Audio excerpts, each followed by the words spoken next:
আসসালামু আলাইকুম গাইস, রাহুল মৎস্য খামারে সকলকে স্বাগতম।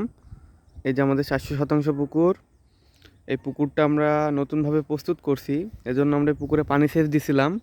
তো পানি সেচ দেওয়ার পর পুকুরটা আমরা আবার নতুনভাবে পানি দিছি এবং আমরা নতুনভাবে প্রস্তুত করার জন্য এখানে রাসায়নিক সার এবং খৈল ব্যবহার করছি।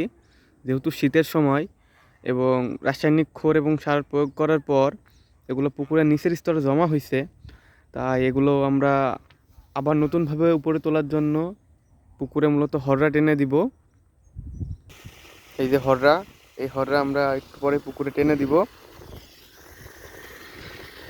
যেহেতু 400 শতাংশ পুকুর, অনেক বড় হররা লাগবে। এই যে আমরা 2টা হররা নিয়ে এসেছি। তো একটু পরে আমরা পুকুরে হররা টেনে দিব।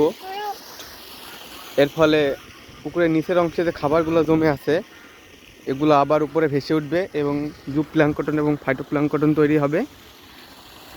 এই যে আমাদের 400 শতাংশ পুকুর।